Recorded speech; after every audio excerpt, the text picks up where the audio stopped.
conhecimento que eu queria ter. Tem dia que parece que eu não consigo ler conforme eu gostaria de ler. Tem dia que parece que eu não consigo me encontrar de verdade com você, Espírito Santo, da forma como deveria ser. O que é que eu faço, Espírito Santo?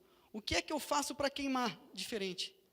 O que eu preciso buscar para ir mais fundo? O que eu preciso fazer para ser mais intenso? E aí eu comecei a questionar. E ele me falou assim, cara, a primeira coisa que você precisa fazer, você precisa sentir um desejo. Eu falei, ok, então eu preciso ter um desejo. Você precisa ter um desejo. Só que é o seguinte, como é que eu faço? Mas eu já te desejo. O que eu preciso fazer para te desejar mais ainda? E aí eu fui entender que só sente desejo aquele que já experimentou algo um dia. Então logo ele falou, para você ter um desejo, você precisa experimentar coisas diferentes. Eu falei, legal. E aí só se experimenta coisas diferentes aquele que se entrega de uma forma diferente.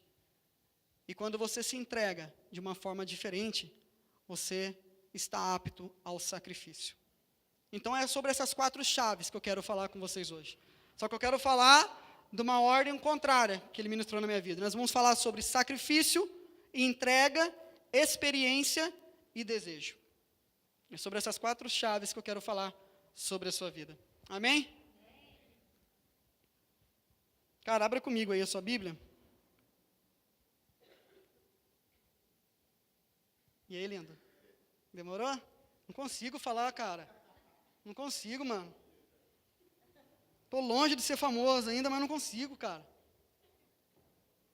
Fica um eco, isso que o som tá melhor aqui, mas não dá, meu.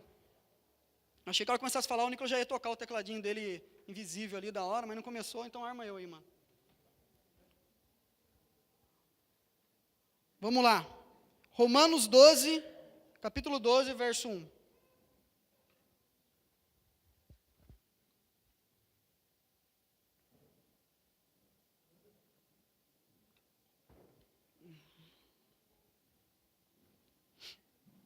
Amém? Vamos ficar só por enquanto, no versículo 1 aqui de Romanos 12. Cara, hoje, com essas 4 chaves, qual é a ideia, cara? Nós vamos, com essas 4 chaves, intensificar o nosso amor por Ele. Nós vamos, com essas 4 chaves, cara, aumentar a nossa fome e sede por Ele. Eu dei um título para essa mensagem. Essa mensagem ela tem um título de Sedentos por Cristo. Cara, eu quero que essas 4 chaves, ela vire algo na sua vida hoje. E você passe a ter uma fome e sede insaciável nele, cara. Que você busque Ele intensamente, todos os dias. Vamos lá, sacrifício. Primeira chave, Romanos 12, 1 diz assim: portanto, irmãos, pelas misericórdias de Deus, peço que ofereçam o seu corpo como sacrifício vivo, santo e agradável a Deus. Este é o culto racional de vocês. Vou repetir. Portanto, irmãos, pelas misericórdias de Deus, peço que ofereçam o seu corpo como sacrifício vivo, santo e agradável a Deus. Este é o culto racional de vocês. Então aqui o apóstolo Paulo ele nos orienta a oferecermos o nosso corpo como um sacrifício vivo, santo e agradável a Deus. Só que para eu e você pudermos oferecer esse tipo de sacrifício a Deus, a gente precisa entender primeiro o que é sacrifício. Então logo vem a primeira pergunta: o que é sacrifício?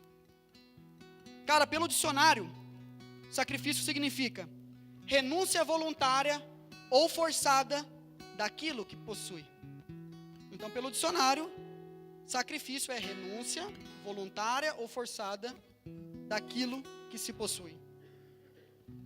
E pelo Antigo Testamento, quando eu olho para o Antigo Testamento, logo eu me deparo com a palavra sacrifício várias vezes sendo citadas.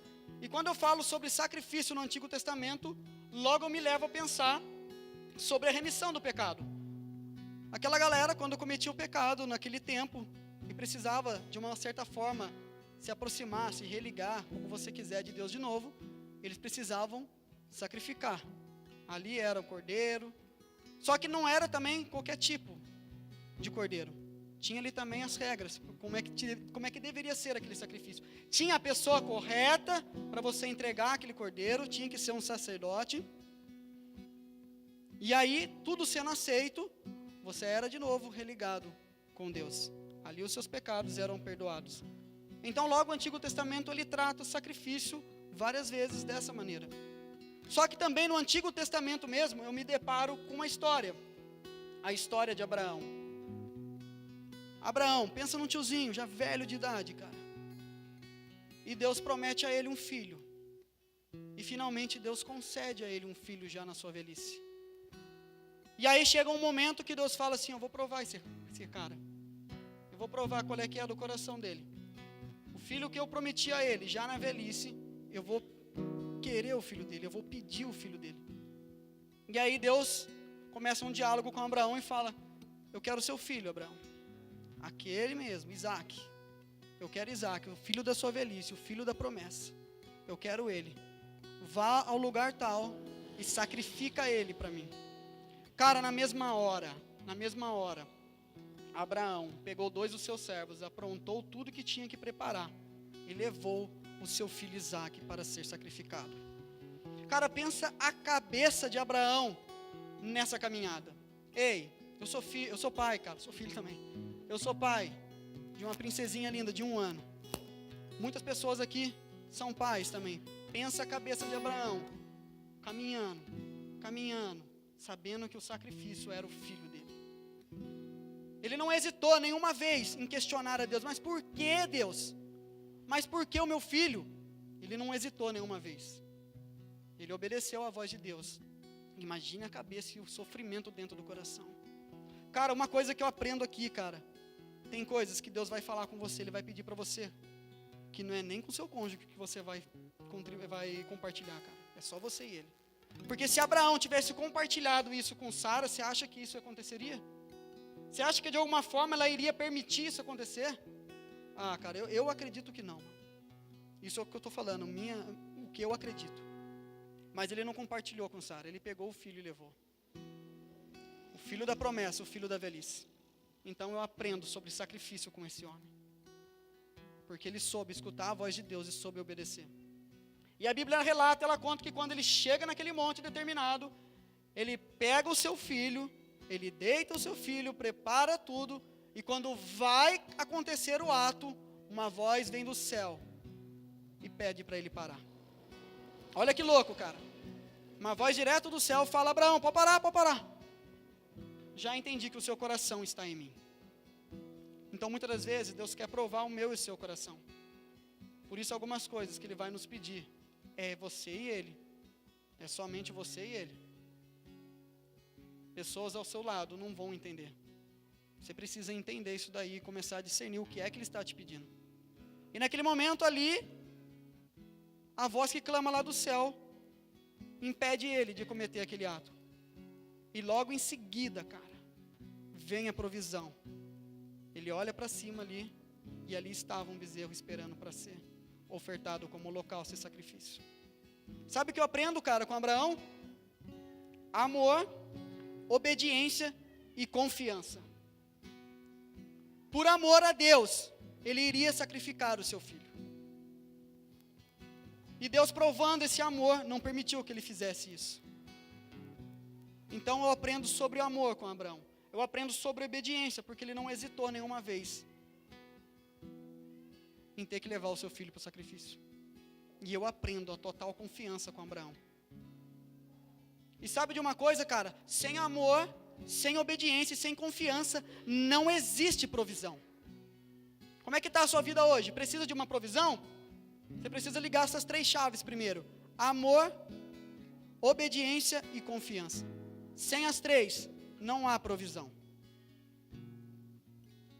Aleluia? Então logo eu aprendo sobre sacrifício também com Abraão aqui no Antigo Testamento. Logo, cara, eu faço um paralelo com o que Abraão nos ensinou sobre amor, obediência e confiança. Eu faço um paralelo com o que o apóstolo Paulo nos pede sobre um sacrifício vivo, santo e agradável. O primeiro paralelo que eu faço é sobre o amor de Abraão com o sacrifício vivo que o apóstolo Paulo pede. Então, logo, amor é igual a um sacrifício vivo. E Jesus Cristo é o sacrifício vivo. Ele é o nosso Deus vivo. Logo, eu faço um paralelo com o que eu aprendo com Abraão, que obediência é igual a ser santo. Então, você precisa obedecer para se santificar. Entenda que a santidade, ela não é um fim por si só.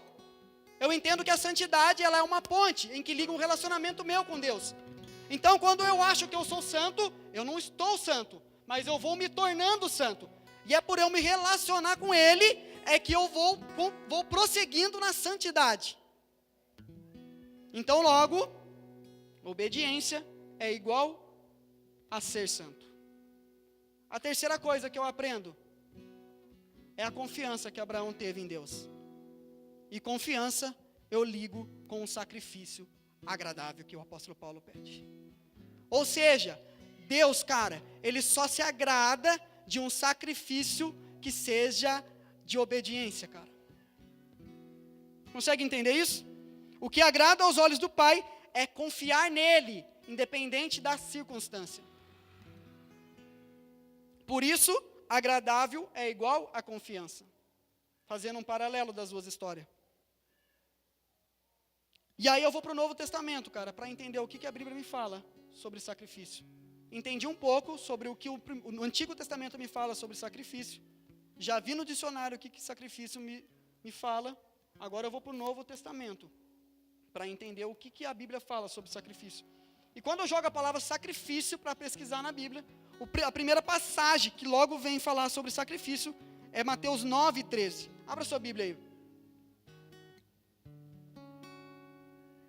Estão entendendo até aqui, amém?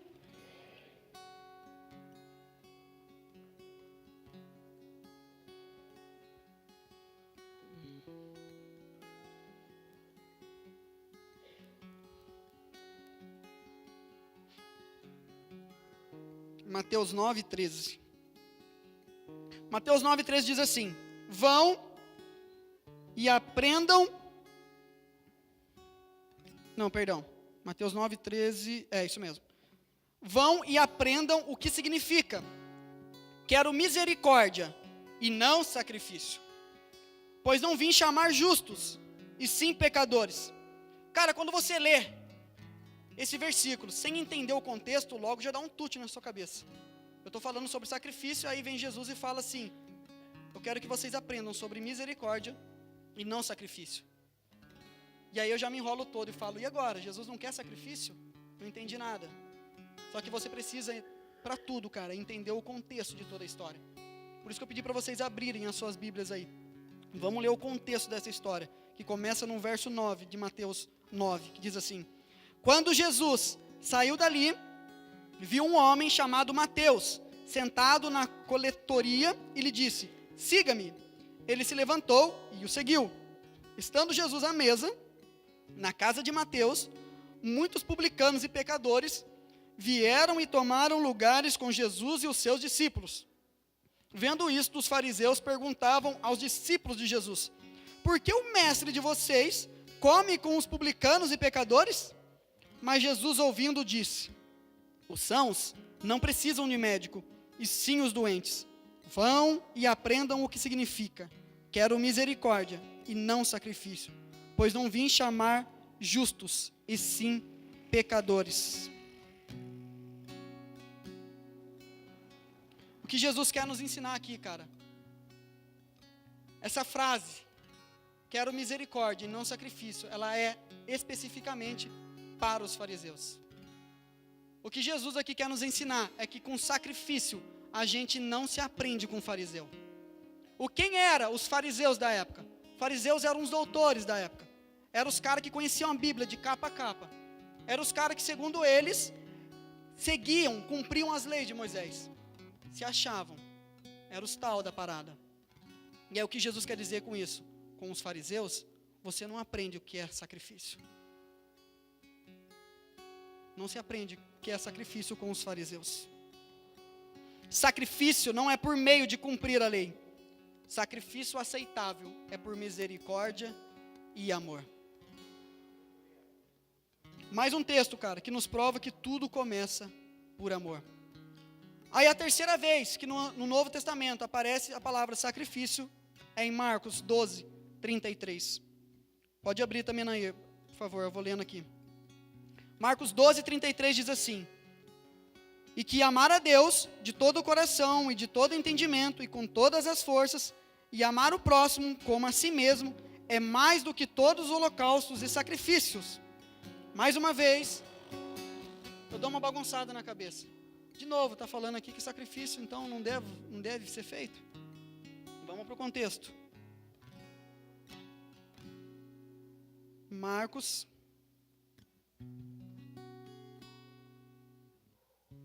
capítulo 12.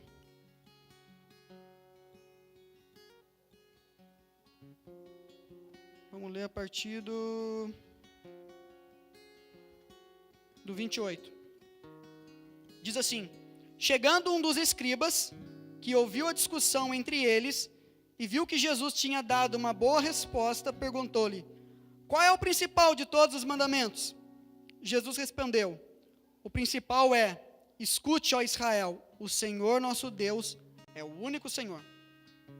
Ame o Senhor seu Deus de todo o seu coração, de toda a sua alma, de todo o seu entendimento e com toda a sua força.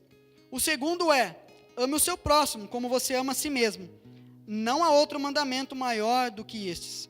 Então o escriba disse: muito bem, mestre. E com verdade o Senhor disse que ele é o único, e não há outro além dele. E que amar a Deus de todo o coração, e de todo entendimento, e com todas as forças, e amar o próximo como a si mesmo é mais do que todos os holocaustos e sacrifícios. Vendo Jesus que o escriba havia respondido sabiamente, declarou-lhe: você não está longe do reino de Deus. E ninguém mais ousava fazer pergunta para Jesus.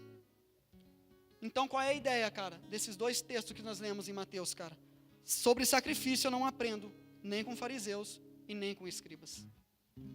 Sacrifício aceitável não é forçado, como os fariseus faziam. Jesus, ele fala assim: ei, quando você for jejuar, não faz igual os fariseus. Lave o rosto, aparenta estar bem. Então, sacrifício não é forçado conforme os fariseus faziam. Sacrifício aceitável é e precisa ser voluntário. Logo, cara, você precisa arriscar do seu dicionário, não do dicionário lá, do seu dicionário, a palavra forçado. Você precisa entender que sacrifício é voluntário. Precisa e é voluntário. Fechando a chave, sacrifício, eu aprendo também, lendo todos esses textos aqui, que em primeiro lugar vem o amor, cara.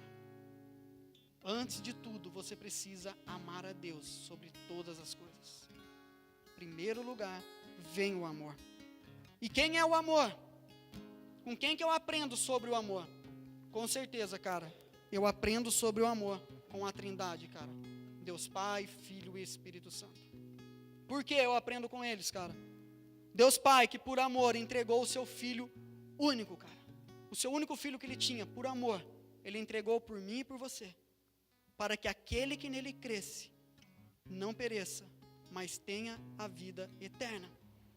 Eu aprendo sobre o amor com Jesus, que se entregou por mim e por você. Eu aprendo por amor com Jesus, que veio e liberou o Espírito Santo para mim e para você. É com essas pessoas que eu aprendo sobre o amor, cara. Eu aprendo sobre o amor com Jesus, cara, que nos ensinou sobre uma paternidade. Nos ensinou que nós não somos órfãos. Eu aprendo com Jesus, que por amor liberou tudo que nós precisamos hoje, cara. E ainda disse mais: vocês farão obras maiores da que eu fiz. Eu aprendo sobre o amor com o Espírito Santo, que habita em mim e habita em você. É Ele quem todo dia, cara, nos direciona e nos alinha para que nós não fazemos as coisas erradas. É Ele que está sempre do nosso lado, cara. Por mais que a gente se afasta, Ele está sempre com a gente, cara. Então, quer aprender algo sobre amor, cara? É com a Trindade. Deus Pai, Deus Filho e Deus Espírito Santo, cara. Então, sobre sacrifício, eu aprendo com a Trindade. Agora, Você precisa entender, então, que o seu dicionário fica que sacrifício é renúncia voluntária daquilo que se possui. E não mais forçada também. É só voluntária daquilo que se possui. E qual é a minha maior renúncia, cara? São várias as renúncias que eu preciso fazer. Mas qual é a minha maior renúncia, cara? A minha maior renúncia sempre vai ser com o meu eu. Sempre vai ser o meu eu, o meu maior problema, cara. Volta lá para Romanos 12:1. Diz assim, ó. Eu vou lendo aqui. Portanto, irmãos, pelas misericórdias de Deus, peço que ofereçam o seu corpo como sacrifício vivo, santo e agradável a Deus. Este é o culto racional de vocês. O que seria esse culto racional?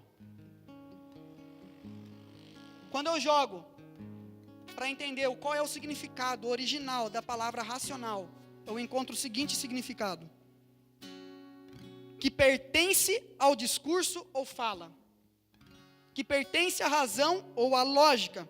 Ou seja, cara, minha vida precisa pertencer àquilo que eu falo. Aquilo que eu falo precisa ser uma verdade. Eu não posso falar algo aqui e fazer ali fora o contrário daquilo que eu estou falando aqui. Então a minha vida precisa pertencer, está entendendo? Precisa pertencer àquilo que eu falo. Esse é o culto racional que você precisa fazer a Deus. Esse é o culto racional que Ele espera que você faça. Que a sua vida, cara, seja uma vida de transformação. Que a sua vida seja uma vida que impacte pessoas. Porque ela é uma verdade daquilo que você fala. Você precisa pertencer à sua vida, cara. Então, como que eu venço, cara? Então, eu entendi já que a minha maior renúncia, entre um monte de renúncias, eu entendi que a minha maior renúncia é com o meu eu. Eu preciso vencer o meu eu. E como vencer o meu eu? Exemplos do meu eu: orgulho, medo, procrastinação. E vários outros exemplos do meu eu que bate às vezes muito forte na minha alma e me impede de fazer muitas coisas. Respondendo essa pergunta, cara, como vencer o meu eu, que eu vou entrar na segunda chave com vocês hoje, que é a chave entrega. E sobre entrega, não existe pessoa mais top do assunto do que o próprio Jesus Cristo. Sobre entrega, a melhor pessoa para você modelar é Jesus Cristo, cara. Pensem que estava tudo bem, cara, nas regiões celestiais. Pensem que não tinha problema nenhum com a Trindade, cara. E aí, de repente, Jesus fala: não, cara, não tá legal, cara, eu vou descer, eu vou me despir de toda a minha glória e majestade. Eu vou descer porque aquele povo que está lá embaixo, cara, eles precisam entender que existe um Pai. Eles precisam entender sobre paternidade. Aquele povo que está lá embaixo, eu vou descer porque eles precisam entender que existe um reino. Aquele povo que está lá embaixo, eles precisam entender que eles não estão sozinhos. Eu preciso descer, eu vou descer. Consegue entender a entrega, cara, que Jesus fez por mim e por você? Eu vou apresentar, cara, eu vou ensinar a eles que o céu e terra têm total ligação. Eu vou trazer a eles o ministério da reconciliação. Eu vou fazer tudo isso por eles, cara. Eu vou descer. Eu vou presentear o homem com o Espírito Santo. E quando ele foi, cara, ele nos deixou o Espírito Santo para que ele habitasse em mim e em você. Você consegue entender isso? Enfim, cara, eu vou apresentar ao homem, cara, a sua verdadeira identidade, cara. Gênesis 1:27. Façamos o homem conforme a nossa imagem e semelhança. Ei, você é a imagem e semelhança do Criador, cara. Não permita que ninguém diz menos do que isso. E Jesus falou: eu vou descer. Eu vou mostrar para eles que eles têm uma identidade. Eles são a imagem e semelhança do Pai, cara. Eles são a imagem e semelhança do Criador. Você é a imagem e semelhança do Criador. Você consegue entender isso? E por ter se entregado por nós, que Jesus, Ele é o vencedor. E por Ele ser o vencedor, Ele nos torna mais do que vencedores. Olha que louco, cara. Ele se tornou vencedor. Ele venceu a morte, cara. Venceu tudo que poderia existir para que Ele vencesse. Ele venceu. E Ele me torna, e Ele torna você mais do que vencedor. Olha que privilégio esse meu e seu, cara. E digo mais, cara. A Bíblia fala, cara, que nós somos herdeiros de Deus e co-herdeiros com Cristo. Por causa de uma escolha, por causa de uma entrega. Cara, hoje somos como reis e sacerdotes. Olha que a Bíblia fala em Apocalipse 1:5. E da parte de Jesus Cristo, a fiel testemunha, o primogênito dos mortos e o soberano dos reis da terra, aquele que nos ama e pelo seu sangue nos libertou dos nossos pecados e nos constituiu reino, sacerdotes para o seu Deus e Pai. A Ele a glória e o domínio sobre todos sempre. Amém, cara. E eu poderia passar a noite inteira aqui, te apresentando várias coisas de benefícios que Jesus trouxe para nós quando Ele decidiu, cara, se despir de toda a glória e majestade, para que hoje eu e você estivéssemos sentados aqui. Poderia passar a noite toda. Mas qual o objetivo, cara, da sua total entrega? Por que Jesus desceu? Por que Ele se entregou da maneira que se entregou? Por que Ele teve que sofrer morte de cruz? Entenda o seguinte: o objetivo de toda a sua entrega foi para termos acesso à vida eterna. Isso está lá em João 3,16. Porque Deus amou o mundo de tal maneira, começou pelo amor, que deu o seu Filho unigênito, para que todo aquele que nele cresce não pereça, mas tenha a vida eterna. Então toda a entrega de Jesus foi para que eu e você tivéssemos acesso à vida eterna. Por que, cara, ter acesso à vida eterna? Porque é assim desde o princípio. Você consegue entender que é assim desde o princípio? Se liga só, cara, o que acontece, cara? Se atente para resgatar a essência do princípio que se perdeu no jardim do Éden. Foi por isso que Ele se entregou. Se atente o que acontece, cara. Se liga que lá na história do jardim do Éden existe 2 árvores no meio do jardim. Deus planta a árvore da vida e planta a árvore do conhecimento do bem e do mal. Vamos ler comigo. Gênesis 2:9 diz assim: do solo o Senhor Deus fez brotar todo tipo de árvores agradáveis à vista e boas para alimento. E também a árvore da vida, a árvore da vida eterna. E no meio do jardim, e toda a árvore da vida no meio do jardim. E a árvore do conhecimento do bem e do mal. Mas da árvore do conhecimento do bem e do mal você não deve comer, porque no dia em que dela comer, você certamente morrerá.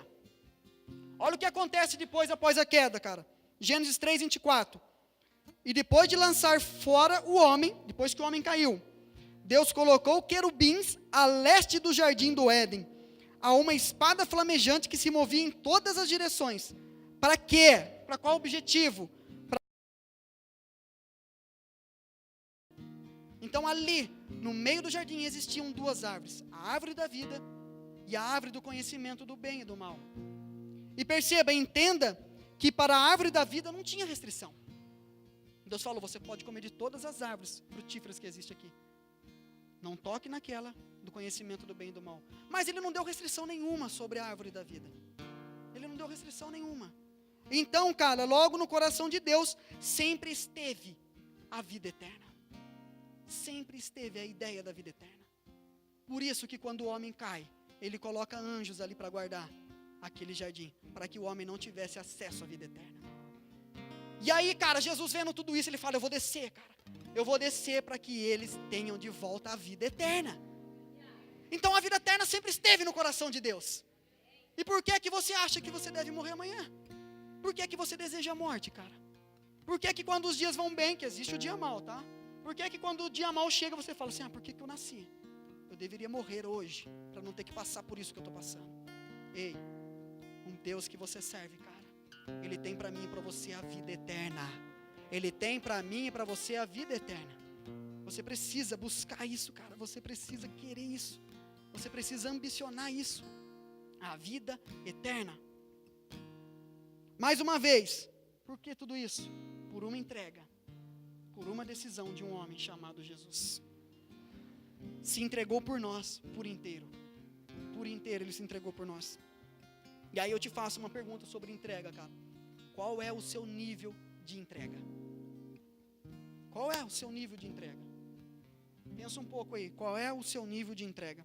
Ou melhor, você tem aceitado a Jesus ou você entregou a sua vida a Ele? São 2 coisas bem diferentes. Você aceitar Jesus e você entregar a sua vida a Ele. Entregar a vida a Cristo é muito mais forte. Foi isso que Ele fez por nós. Hoje quero te encorajar, cara, você entregar de verdade a sua vida para Jesus. Pare de aceitar Jesus, cara. Entregue a sua vida a Ele, cara. Qual é o problema que você está passando hoje, cara? Entregue a sua vida a Ele. Qual é o barco que você está hoje, cara?